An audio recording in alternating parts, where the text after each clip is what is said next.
خب بچه ها ما دوباره اومدیم که بریم قایقمون رو بندازیم تو آب و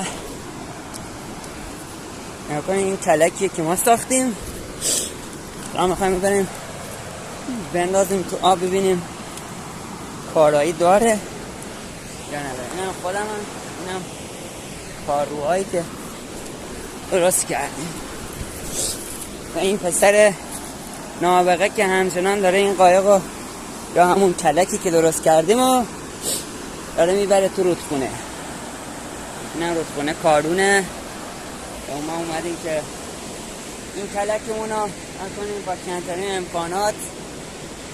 ما اینجا یک کلک برای خودمون درست کردیم.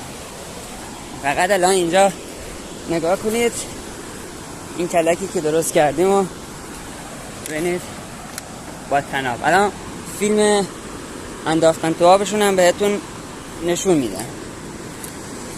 کاکا حرکت کن ببینم چجور میری. به از اینجا باید بریم.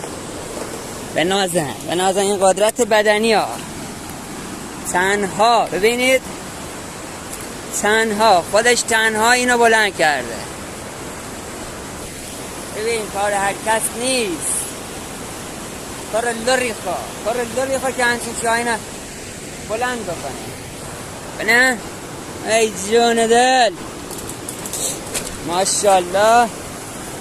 ببینید من اصلا یه ذره کمکم نکردم. اینو خودش داره میره پایین و میخوایم این قایق رو بندازیمش تو رودخونه. بچه ها میتونید تمام فیلم های منو توی یوتیوب ببینید. یوتیوب به نام خودمه، پیج خودم. باید یه اسم خوب براش بذارم که همه ببینید. ماشاءالله. آقا ما اومدیم کنار رودخونه. این قسمتش یه جای خیلی خطرناکیه. بعد که قایق انداختیم تو آب دوباره فیلم براتون میگیرم و میذارم تو پیج. آره داداش. بله اینجا رو نگاه کنید. بابا دلا پشتش وا بکنی. یعنی با دلا پشتش کنی. ببینید ای جان ده. خب الان اینجا رودخونه و تنگه کل خرابه.